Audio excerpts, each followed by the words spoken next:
안녕하세요. 오늘도 사연살롱을 찾아주셔서 감사합니다. 저는 느긋하게 60대를 즐기고 있는 한 여자입니다.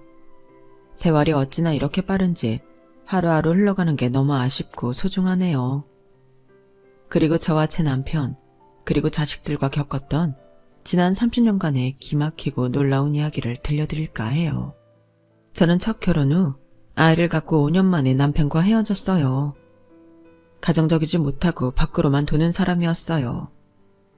아이를 낳으면 좀 나아질까 기대했었는데 조금도 달라지지 않더군요.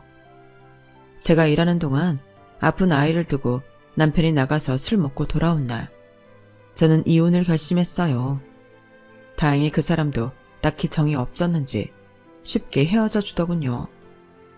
아이도 앞으로 만날 생각 없으니 저보고 잘 키우라며 20대 후반에 혼자 아이까지 떠맡은 이혼녀가 된 저는 딸을 위해 그저 열심히 살 생각만 했어요. 당시 저는 한 학원의 영어 강사로 일하고 있었어요. 정해진 강의 말고도 외부 과외 제안이 오면 앞뒤 생각 안 하고 무조건 하겠다고 했어요. 양육비는커녕 위자료도 못 받은 마당에 우리 모녀가 굶어 죽지 않으려면 뭐든 해야만 했거든요. 정말 아이와 저만 생각하며 몸이 부서져라 이랬죠.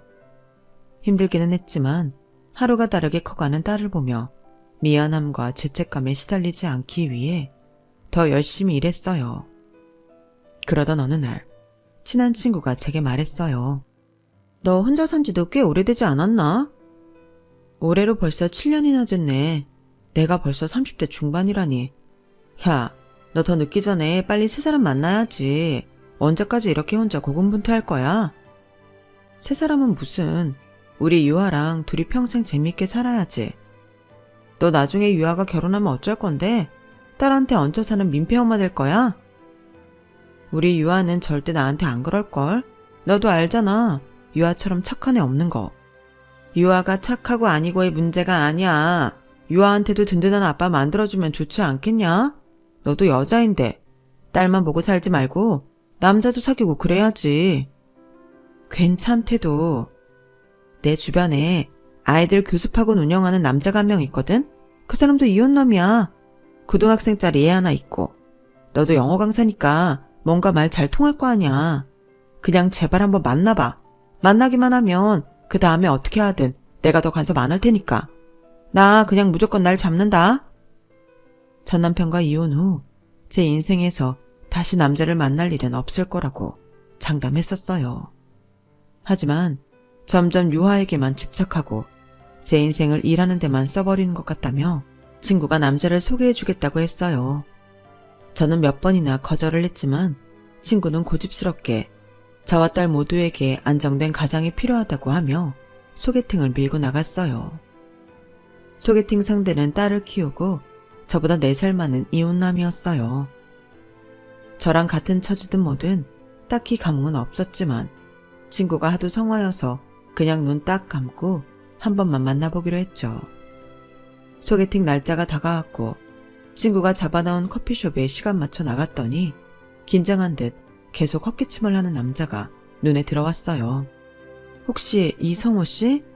안녕하세요. 제가 이성호입니다. 최민주 씨 맞죠? 안녕하세요. 반갑습니다. 이리 앉으시죠. 아무 기대도 없이 나갔는데 생각보다 호감한 얼굴에 키도 훤칠하고 제법 괜찮은 사람이 나와 있더군요. 생각보다 잘 통하는 이야기에 저희는 커피를 마시고 저녁까지 먹기로 했어요. 저녁에 반주까지 살짝 곁들여 말이에요. 민주 씨는 혼자 아이 키우는 거 힘들지 않으세요? 힘들 새도 없었어요. 그저 애만 보고 바쁘게 사느라. 너무 아이러니한 게 다른 사람들 영어 가르치면서 정작 내 아이는 알파벳도 제가 가르쳐 본 적이 없네요. 아이와 잘 살려고 아등바등 열심히 사는 건데 퇴근하고 집에 갔을 때 자고 있는 아이를 보면서 이게 맞는 건가 생각이 들 때가 많아요.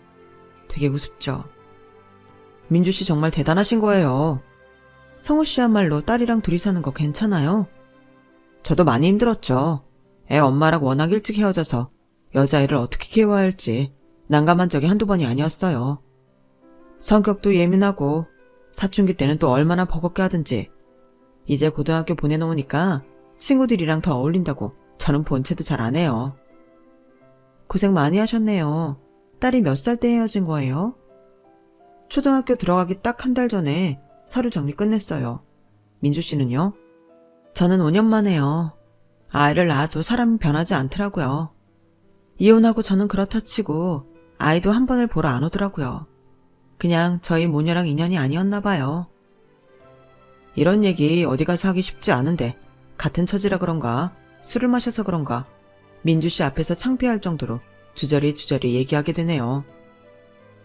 저도 많이 숨기고 참고 살았는데 뭔가 편한 느낌이에요. 반주로 시작한 술은 2차로 자리를 옮겨서까지 계속되었어요. 남자로서의 호감에 끌리는 것도 있었지만 가족들한테도 편하게 하지 못했던 이혼 얘기를 이렇게 터놓고 꺼내놓을 수 있는 그 시간이 너무 좋았어요. 취기가 오른 저는 그 사람의 전 부인 이야기를 물었어요. 첫 만남에 기분 상할 수도 있는데 그 사람은 숨기지 않고 얘기해 주더군요. 결혼 초부터 음주도 자주 하고 외박이 잦았어요. 그때 마침 제가 학원을 시작하고 초반이어서 이것저것 준비하느라 바빴는데 자기를 외롭게 했다는 이유로 외도까지 하고 다니더군요. 가출하면 잡아오고 가출하면 잡아오고를 얼마나 했는지 몰라요. 임신하고는 좀 집에 가만히 있는가 했더니 딸을 낳고 몸조리가 끝나자마자 또 병이 도지더군요. 우는 갓난 아이를 안고 가출한 와이프를 찾으러 가기도 했었어요. 어떻게든 참고 살려고 노력했는데 아이한테도 안 좋고 저 역시 미쳐버릴 것 같더라고요.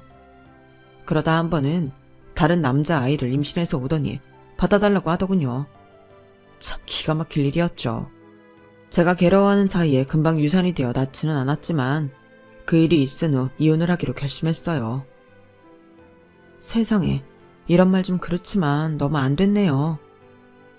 그 사람한테 당한 게 너무 힘들어서 그냥 딸만 잘 키우면서 살아야지 싶었는데 이런 날이 오긴 하네요. 나중에 애 엄마가 애를 찾아오면 어쩌실 거예요? 애한테 접근도 못하게 할 거예요. 그 사람한테 당했던 거 생각하면 아직도 자다가 벌떡 일어나요. 정말 악몽이었어요. 내 인생에서 도려내고 싶은 시간들. 서로 아픈 시간을 위로하다 보니 밤이 늦어졌더군요. 왠지 이 사람과 인연이 계속될 것 같다는 생각이 들었어요. 나중에 이 사람도 저랑 비슷한 느낌을 받았다고 하더군요. 우리는 막 연애를 시작한 연인들처럼 재미난 시간을 보냈어요. 두 번째이기에 조심스러워하면서도 서로 외로웠던 시간이 길었던 게 드러날 만큼 좋아하고 있었죠. 둘이 있을 때보다 더욱 조심해야 하는 건 서로의 아이를 만날 때였어요. 제 딸 유아는 아직 어려서 그런지 성호 씨가 웃겨주고 장난도 쳐주고 하니 금방 마음을 열더군요. 유아야, 아저씨 어때? 아저씨 좋아. 그래? 아저씨가 아빠가 되면 어떨 것 같아? 아빠? 그럼 나도 아빠가 생기는 거야? 유아가 좋다고 하면 아저씨가 아빠가 되어줄 수 있어. 그런데 아빠가 생기면 새언니도 생기는 거야. 그래도 괜찮아? 나 언니 생기는 거 좋아. 천진난만한 딸 유아는 아빠랑 언니라는 새 가족이 생기는 게 마냥 좋다고 하더군요.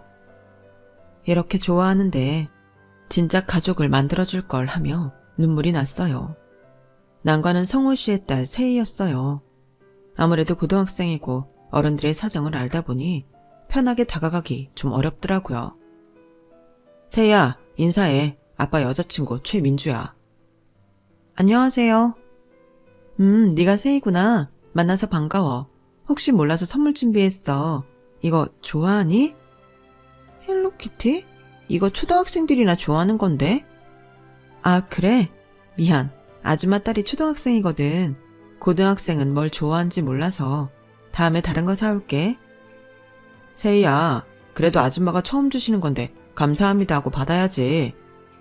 감사합니다. 그래, 아줌마 선물 받아줘서 고마워. 앞으로 친하게 지내자. 딱딱한 태도를 일관하던 아이에게 점수를 따기 위해 노력했고 결국 세희에게도 우리 둘의 결혼 승낙을 얻을 수 있었어요. 떠벌리고 재혼하는 것이 흔치 않을 때라 우리는 가족들만 불러 조촐하게 식사하는 자리로 결혼식을 대신했어요. 이런 날이 올 거라 정말 상상도 못했는데 제 곁에 따뜻하고 자상한 그 사람이 있다는 것이 믿기지 않았죠. 힘들었던 지난날을 다 보상받는 기분이었어요.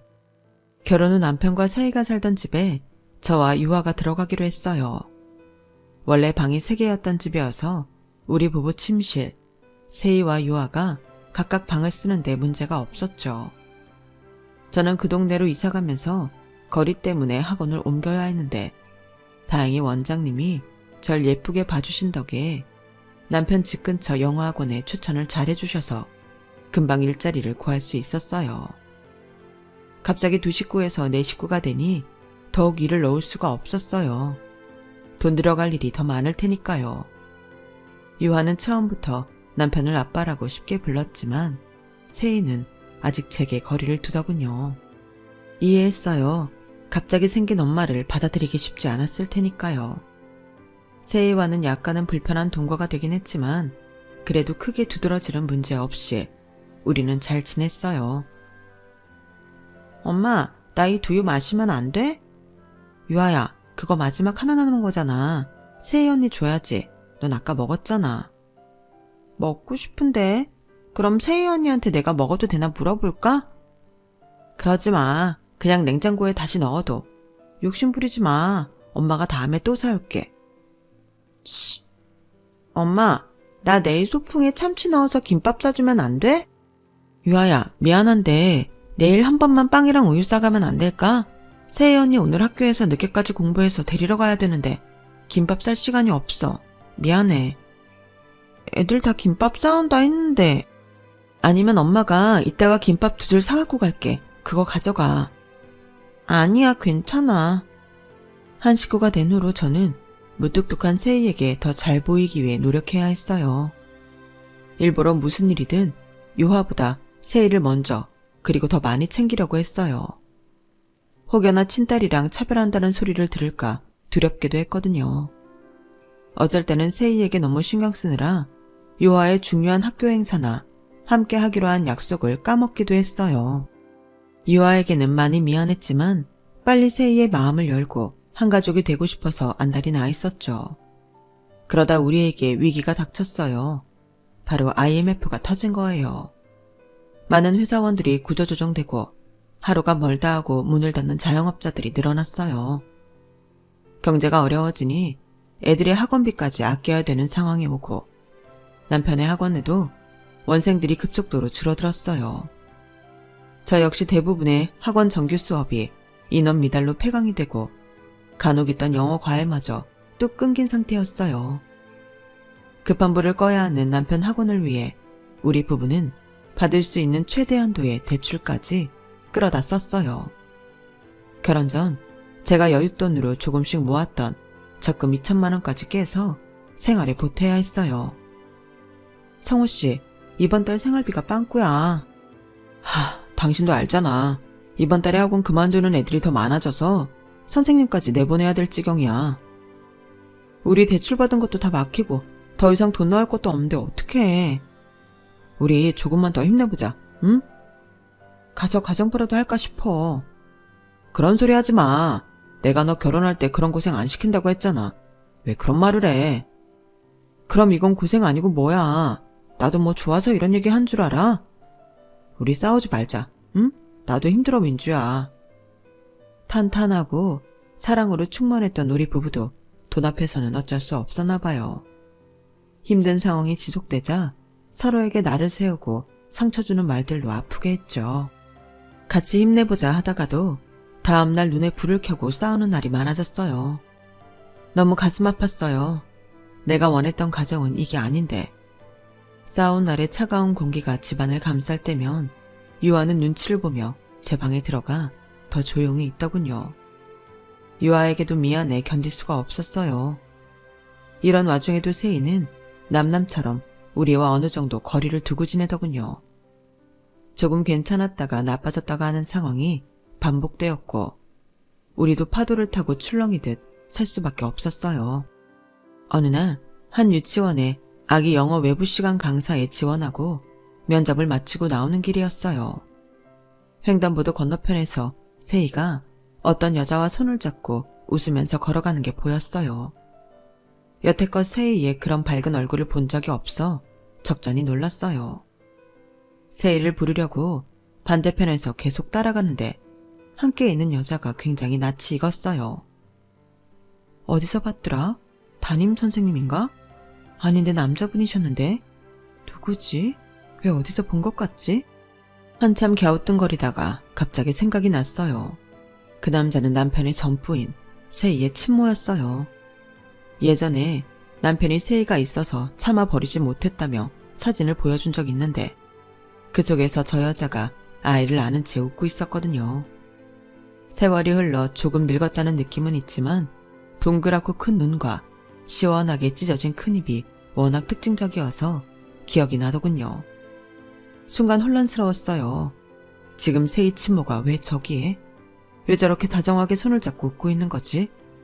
집에 돌아가 남편에게 조심스럽게 얘기했어요. 오늘 면접 보러 갔다가 세희 친엄마를 봤어. 뭐? 당신이 예전에 사진 보여줬잖아. 시원스럽게 생긴 얼굴. 딱 그 사람이더라고. 조금 늙은 거 빼고는 사진이랑 크게 달라지지 않아. 금방 알아봤어. 그 여자가 이 근처에 있을 리가 없는데 왜 여기 있지? 그런데 세희랑 같이 있었어. 그게 무슨 소리야? 그 여자가 왜 세희랑 같이 있어? 나도 모르겠으니까 당신한테 물어보는 거야. 세희 근처에 얼씬도 못하게 한다고 하지 않았어? 둘이 손잡고 신나게 웃으면서 걸어가던데. 그럴 리가 없지, 당연히. 혹시 세희가 지 엄마랑 만나고 있었던 건가? 말도 안 돼. 내가 지금도 그 여자라고 하면 이가 부득부득 갈리는데 세희가? 얼마나 분한지 남편은 말하면서도 몸을 부르르 떨더군요. 우리는 세희가 집에 올 때까지 기다렸어요. 그날은 유독 밤늦게 돌아온 세희를 안치고 물었어요. 이세희, 너 친엄마 만났어? 아? 아빠가 묻잖아. 만났냐고. 아니 계속 만나고 있었어? 아. 너 아빠가 그 여자 때문에 얼마나 힘들고 괴로웠는지 누누이 말했잖아. 죽을 만큼 힘들었다고. 그런데 네가 어떻게 그 여자를 만나? 어? 만날 수도 있지, 엄마인데. 내가 그렇게 잘못했어? 뭐? 엄마? 그 여자가 지 입으로 네 엄마래? 그런 말할 자격도 없는 여자야. 지 놀러 나간다고 어린 널 두고 밥 먹듯이 집을 나갔던 사람이야. 네가 옆에서 울고 있어도 다른 남자 만나러 나가던 사람이라고. 그건 내가 기억 안 나니까 상관없지. 그냥 나한텐 엄마야. 아빠가 기억하고 몸으로 새기고 있었잖아. 아직도 내 꿈에 나와서 괴롭히는 그 여자를 네가 어떻게. 말해봐. 언제부터 만나고 있었던 거야?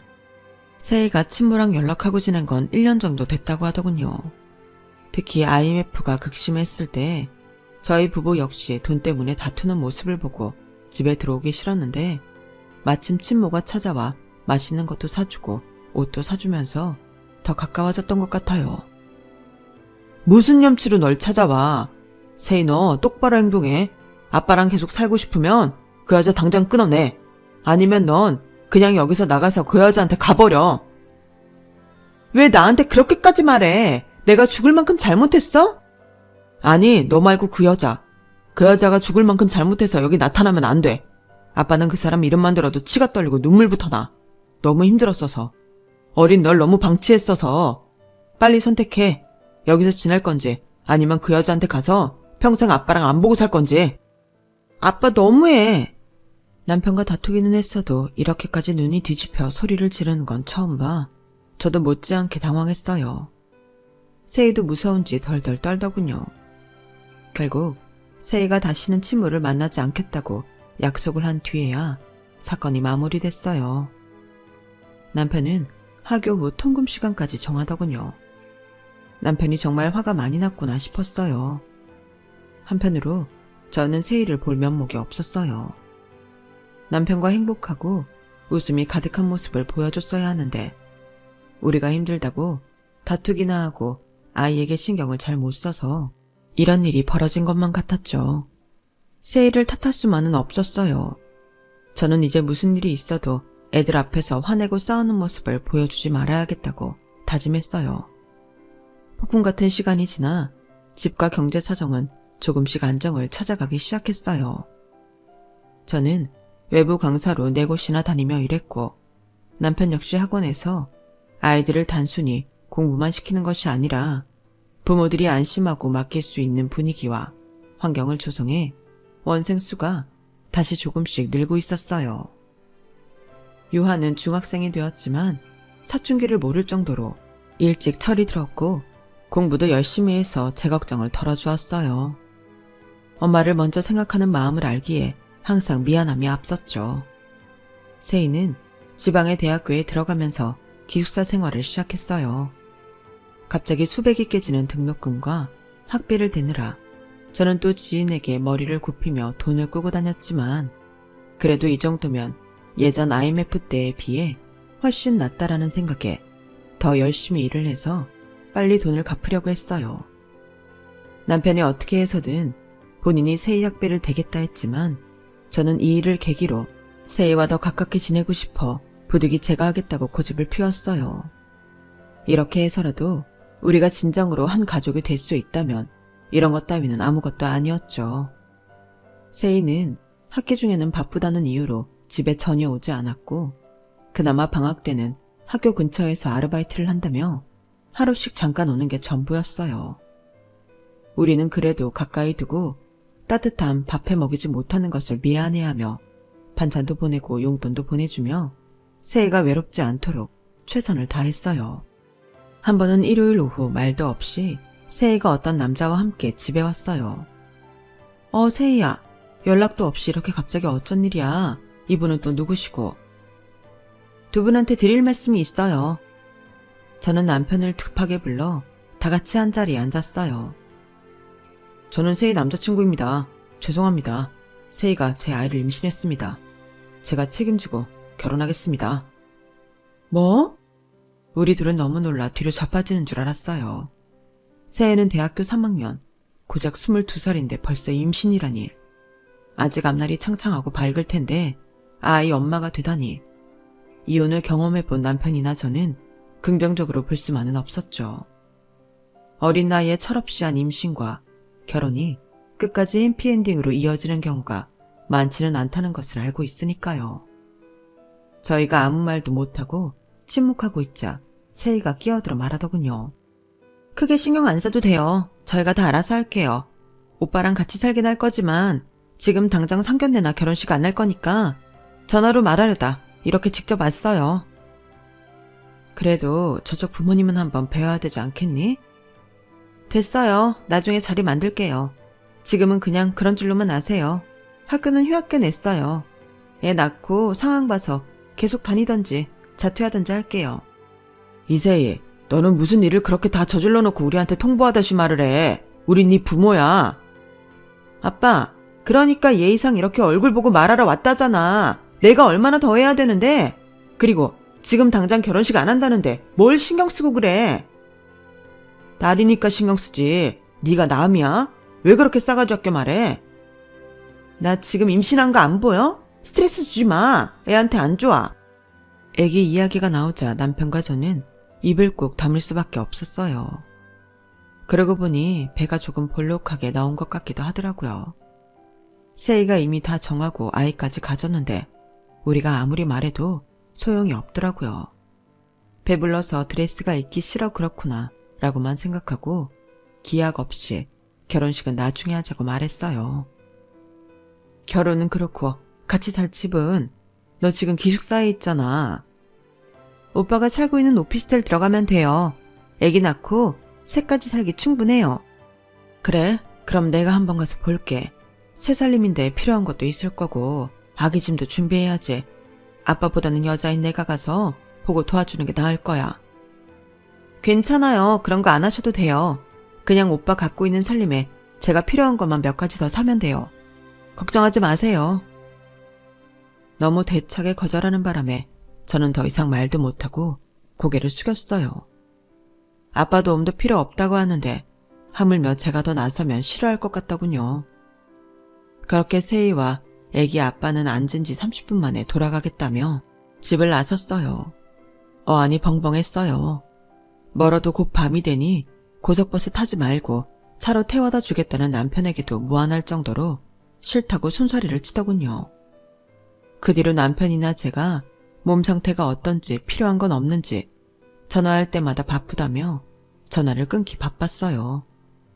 그럴 때마다 세희에게 드는 서운한 마음보다 타지에서 임신해서 혼자 고군분투하고 있을 생각을 하니 안타까워 미칠 것 같더라고요.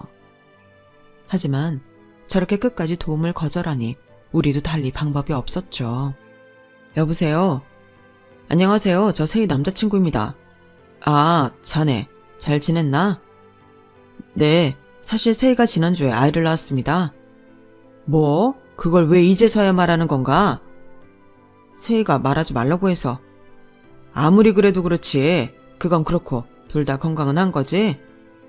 네, 애랑 산모 둘 다 건강합니다. 걱정 안 하셔도 됩니다. 그래도 미리 알려줬으면 더 좋지 않았겠나. 지금 세희는 어디 있어? 조리원에 있습니다. 그래? 어디야? 알려줘. 가서 좀 보게. 그게 그냥 안아보셔도 될 것 같습니다. 그게 무슨 소린가? 보러 오지 말라니.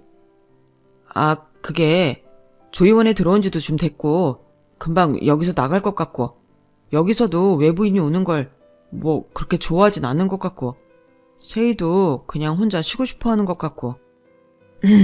알겠네. 그럼 조리원 나와서 집에 오면 한번 말해주게나. 보러 내려갈 테니. 아, 네. 세희한테 물어보겠습니다. 남편이 세희 남자친구와 전화통화하는 것을 옆에서 듣고 있던 저는 뭔가 이상함을 느꼈어요. 왜 저렇게 말을 두루뭉실하게 하고 우물쭈물 하는 걸까? 혹시 본인이 우리가 오는 것을 불편해해서 저라는 걸까? 아니면 정말 세희가 못 오게 시킨 걸까? 저렇게 못 믿음직스러운 남자가 애 아빠라니 5만 가지 생각이 다 들더군요. 저보다 더 심란해하는 남편 때문에 티는 못 냈지만 말이에요. 그 이후로도 우리 부부는 세희가 있는 곳을 가보지 못했어요. 당연히 애기 얼굴도 보지 못했고요. 세희가 학교를 다닌다면 기숙사라도 찾아가 보겠지만 남자친구 집에 들어가 사는 것만 알고 정확한 주소를 모르니까요. 답답한 날이 계속됐죠. 세희와 남자친구에게 번갈아 전화를 했지만 10번 하면 한두 번 받을 정도로 통화가 어렵더군요. 어렵게 통화가 되어도 자기와 아기는 괜찮다. 아주 잘 지내고 있으니까 걱정하지 마라. 나중에 몸이 좀 괜찮으면 한번 올라가겠다 등등 이런 말들만 반복했어요. 답답했지만 간간히 전화라도 되니까 그나마 다행이다 생각하며 지냈어요. 그렇게 반년, 1년, 3년, 5년이란 시간이 속절없이 지나갔어요.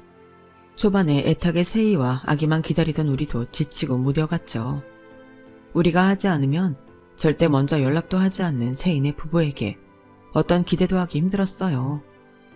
가끔 남편이 술에 취해 돌아오면 속상한 마음을 내비치기는 했지만 그이도 그렇게 된 상황에 적응해 가더군요. 그렇게 세희네와 멀어지는 동안 유화도 원하는 대학에 들어갔어요.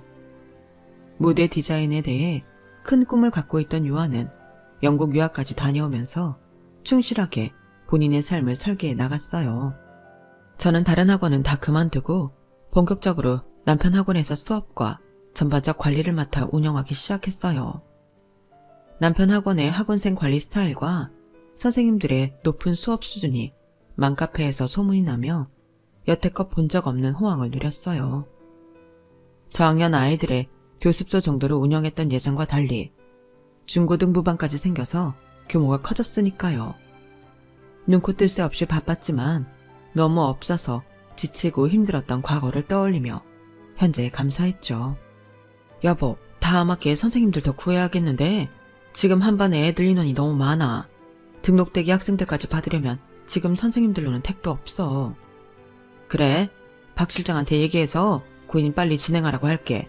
선생님 필요한 과목 정리해서 알려줘. 알았어. 그리고 그 출판사에서 같이 협업하고 싶다고 또 전화 왔었는데. 우리가 아직 그렇게 책을 낼 정도는 아닌데 왜 거기서 위험을 감수하려고 하지? 나도 그렇게 말했지. 그래도 자꾸 같이 일하자며 계속 연락이 오네. 거절을 한두 번 했어야 말이지. 이제 거절도 민망할 지경이야. 그럼 그것도 다음 주 전체 회의 소집 때 다시 한번 선생님들이랑 직원들이랑 모여서 의논해 보자. 일이 잘 풀리며 건물까지 통으로 매입해 학원 규모도 확장하고 우리 보금자리도 더 크고 좋은 곳으로 옮기게 되었어요. 믿을 수 없었어요. 남편과 제 인생에 이런 날이 오다니. 힘든 시간을 함께 버텨준 남편과 유아에게 고마웠어요.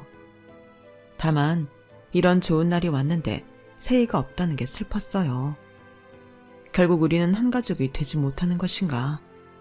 저보다 더 속상할 남편이었기에 티는 못 내고 혼자 훌쩍이기도 했어요. 그렇게 바쁜 날이 계속되던 어느 날 모르는 번호로 전화가 오더군요. 네, 여보세요? 저 엄마. 요한이? 너 왜 번호가 바뀌었어? 아니, 저 세희예요. 뭐? 세희라고? 어머, 세희야. 어떻게 지냈어? 이게 얼마만이야? 왜 이제야 연락했어? 얼마나 걱정했는데. 그냥 애 키우면서 좀 바빠서요. 잘 지내시죠? 우린 잘 지내.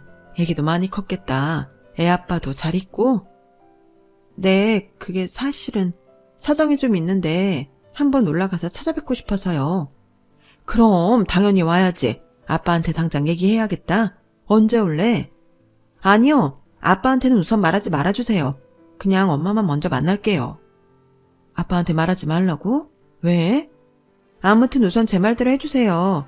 주말에 잠깐 시간 내서 나와주실 수 있죠? 장소 알려주시면 그리로 갈게요. 그래. 무슨 일인지 몰라도 네 말대로 아빠한테는 말 안 할게. 이상했어요. 오랜만에 연락해서 만나자고 하는 것도, 아빠한테 말하지 말라고 하는 것도, 그리고 나를 이렇게 갑자기 엄마라고 부른 것도, 전화를 끊고 심란하게 그지없더군요. 도대체 무슨 일이길래 나만 보자고 한 것인지 주말에 있던 일정을 다 미루고 남편에게 거짓말까지 하며 세희를 만나러 나갔어요. 고작 이제 30대를 앞두고 있을 텐데 고생을 많이 한 듯한 얼굴, 그 옆에 꼬질꼬질함이 묻어있는 어린아이. 저는 세희를 보고 놀랄 수밖에 없었어요. 세희야, 이게 얼마만이니? 어떻게 산 거야? 이 아이가 그 아이니? 네, 장군아, 할머니한테 인사해야지. 안녕하세요. 이렇게 컸구나. 이쁘기도 해라. 안녕, 장군아. 할머니야, 할머니. 엄마, 이 할머니가 그 가짜 할머니야? 장군아, 조용히 해. 가짜 할머니? 엄마가 서울에 있는 건 가짜 할머니고 창원에 있는 할머니가 진짜 할머니라고 그랬잖아. 장군아, 조용히 하라니까. 이게 무슨 말인지 모르겠더군요. 처음 보는 손주아이가 말하는 가짜 할머니, 진짜 할머니가 뭔 뜻인지 당황해서 아이 입까지 틀어막는 세희는 왜 그러는 건지 모든 게 이해되지 않았지만 중요하지 않았어요. 세희를 너무 오랜만에 만났으니까요. 그동안 어떻게 지낸 거야? 왜 이렇게 연락도 안 되고 무슨 일이 있었던 거야? 엄마, 저랑 장군이 같이 살게 해주면 안 돼요? 그게 무슨 소리야? 애 아빠는? 너 안 좋은 일 있었구나? 너무 힘들어요, 엄마. 저희 갈 곳이 없어요. 다 얘기해봐, 들어줄게. 무슨 일이 있었는지 다 얘기해. 정말 기가 막혔어요. 1, 2년 동안 있었던 일이 아니라 10년 가까이 저와 남편을 속여온 세희더군요. 예전에 세희가 친모랑 있던 사실이 발각된 이후에도 계속 그들은 연락을 하고 만나왔더라고요. 세희가 지방대를 가게 된 이후 임신을 하자 자기 친모한테 말해 창원으로 내려오게 했고요. 애아빠한테도 우리에게 말하지 말라며 입단속을 시켰고, 그렇게 세희네 부부, 아이, 세희 친모가 한 집에서 살기 시작했던 거죠. 임신 발표를 하러 집에 잠깐 왔던 그때도 이미 친모랑 살고 있었다고 하더군요. 조리원에 못 오게 한 것도 창원 집 주소를 끝까지 안 알려주며 못 내려오게 한 이유도 모두 친모가 함께 있어서 그랬던 거죠. 더 황당한 건 아이를 낳고 그 다음 해에 결혼식을 올렸는데 혼주자리에 친모를 앉히고 친모의 형제 자매들, 그러니까 세희의 이모 외삼촌들, 그리고 본인이 아는 주변 지인만 초대해서 치렀더군요.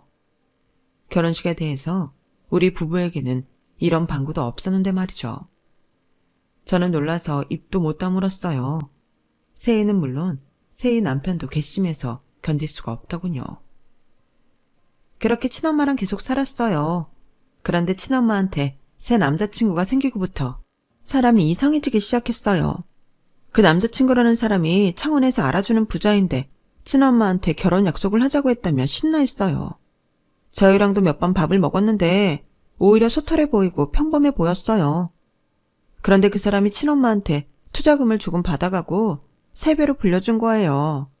그게 한두 번 반복되니까 친엄마는 그 사람을 완전히 믿기 시작했고 조금 모아뒀던 제 남편 돈, 시댁까지 끌어들여서 받은 돈, 심지어 장군이 돌반지까지 다 팔아서 투자하게 하더군요. 하지만 사기꾼이었어요. 정말 머리카락도 찾을 수 없게 증발했어요. 그러더니 친엄마도 갑자기 도망갔어요. 남편과 시댁 원망이 고스란히 저한테 돌아왔고 이혼당했어요. 장군이만이라도 제가 키울 수 있게 해달라고 빌고 또 빌어서 이렇게 같이 있을 수 있게 된 거예요. 친엄마 소식은 아예 모르는 거야? 혹시 그 사기꾼 남자랑 짠 거니? 모르겠어요. 그 전까지만 해도 본인 가족은 저희 부부랑 장군이밖에 없다고 그랬는데 상의당한 거 알고 시댁도 찾아오고 경찰도 찾아오고 집이 난리 나서 뒤집히니까 갑자기 없어진 거예요. 그 남자랑 한패여서 작정하고 그랬는지 볼 면목이 없어서 사라진 건지 그건 저도 모르겠어요. 연락도 전혀 안 되고요. 그런데 왜 아빠한테는 알리지 말라고 그런 거야? 아시잖아요. 옛날에도 친엄마 만나는 거 알고 그렇게 저 죽일 듯이 한 거. 아빠가 그렇게 싫어하는 거 알면서 그렇게 왜 만났어? 아, 몰라. 이렇게 될 줄 알았나요? 엄마가 아빠한테 가서 먼저 말 좀 잘해줘요. 네? 세희야, 어쩌다 이렇게까지 된 거야. 엄마, 난 지금 엄마밖에 없어요. 도망간 그 여자는 내 친엄마도 아니에요. 내가 잘못 걸린 거라고요. 엄마, 나 좀 도와줘요. 뭘 먹은 것도 없는데 얘기를 듣고 나니 속이 얹힌 것처럼 콱 막히더군요. 이런 최악의 경우는 상상도 못 해봤는데 어떻게 이런 일이 벌어진 걸까요? 세희 친모라는 사람은 어찌됐든 본인이 잘못했으면 뭐라도 해서 돈을 갚으려고 해야지 딸이랑 손주까지 내버리고 도망가다니요. 기가 막히고 어이가 없었어요. 이걸 남편한테 가서 또 어떻게 말을 해야 하나. 내가 말을 잘 해야지 세희를 용서해 줄 텐데. 저는 급한 대로 200만 원을 꺼내서 세희에게 건네주고 헤어졌어요. 집에 돌아와 남편은 역시나 심란한 제 표정을 읽고는 캐묻기 시작했어요. 여보, 세희 말인데. 세희? 연락 왔었어? 따로 좀 만났어. 그런데 사연이 기구하더라고. 당신이 좀 화날 포인트도 있고 말이야. 그런데 이제서라도 세희를 받아들이고 우리 한 가족처럼 즐겁게 살 수 있으면 좋겠다는 생각이 들어. 무슨 일이길래 벌써 그렇게 밑밥을 까는 거야? 그게 말이야. 제 이야기를 다 들은 남편은 급속도로 표정이 굳어졌어요. 며칠만 자기에게 시간을 달라고 하더군요. 상황이 어찌됐든 저는 당연히 남편 친딸인데 데려와 같이 살자고 할 줄 알았어요. 하지만 남편은 의외의 결과를 내놓더군요. 미안해. 당신한테 세희 얘기 듣고 좀 생각할 시간이 필요했어. 난 결론 내렸어. 당신도 따라줬으면 좋겠고. 알겠어. 난 세희를 받아줄 생각이 없어. 뭐라고? 왜? 딸이잖아. 내 딸은 지금 유아뿐이야. 여보, 그래도 세희가 지금 애까지 데리고 집 없이. 난 걔한테 충분히 기회를 줬어. 고등학교 이후로 계속 지 엄마 만나는 거 알고 있었어? 뭐? 당신 알고 있었어? 심지어 창원에까지 데려가서 같이 살게 한 것도. 당신 왜 말 안 했어? 내 손에서 세희를 다시 돌아오게 하고 싶었어. 오죽하면 나 걔 앞에서 울부짖으면서까지 말했어. 너랑 네 엄마 char리는 거 알지만 제발 그만 연을 끊어달라. 내가 죽을 수도 있다 하면서. 당신이 죽을 수도 있다니. 언제부턴가 세희랑 그 여자 생각만 하면 숨이 막히고 쓰러질 것 같고 죽을 것 같은 느낌이 들어서 병원에 가보니까 공황장애라고 하더라고. 세희는 이 모든 걸 알면서도 그 여자랑 보란듯이 계속 함께 있었어. 심지어 나한테 이상한 소리도 했다니까. 본인이랑 연락하면서 당신한테는 말도 안 하고 있었으니 그걸 갖고 당신에게 알리겠다며 나한테 그런 얘기까지 하더라고. 세상에. 내가 사실 걔한테 예전에 돈을 조금 도와준 게 있었거든. 결국 그 돈까지 지 엄마한테 날리고 이제 와서 받아달라고 하다니. 어찌됐든 당신 딸이야. 잘잘못은 나중에 얘기하고 지금이라도 얼른 데려오자. 당신이 나 유아 세이 이렇게 내 식구 행복하게 살기를 바랬던 거 잘 알고 있어. 나한테 가족은 당신이랑 유아뿐이야. 하지만 이렇게 세이랑 애를 내치면 당신이 더 힘들어할 거 알고 있어. 당신은 착한 사람이니까. 그러니까 마지막으로 세이한테 1억 주고 보내. 그거면 어디 가서 애랑 방이라도 얻고 그 다음엔 본인이 일을 하든지 알아서 하겠지. 그리고 이제 다시는 당신 누나도 세이랑 엮이지 말자. 진심이야. 남편은 그동안 제게 말 못했던 미안함과 세이에 대한 단호함이 온통 묻어난 얼굴로 제게 말했어요. 친딸에게 이리도 잔인할 수 있을까 싶었다가도 심한 공황장애를 앓고 있다는 사실을 알고 나니 또 한편으로는 이해도 되더군요. 그래도 마지막 자립은 할 수 있게 돈 몇 푼 쥐어주고 보내자고 해서 저는 남편의 의견에 따르기로 했어요. 세이와 다시 만나 상황을 얘기했어요.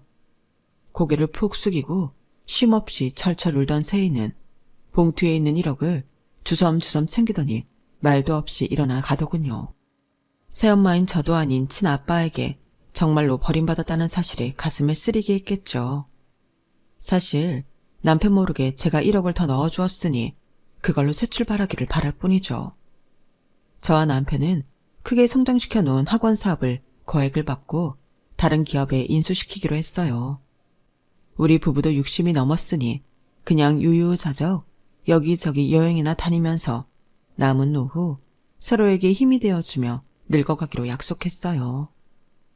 딸 유화는 한국에서 알아주는 무대 연출가가 되었고 잘생기고 실력 있는 배우와 결혼해 자식 낳고 행복하게 잘 지내고 있어요.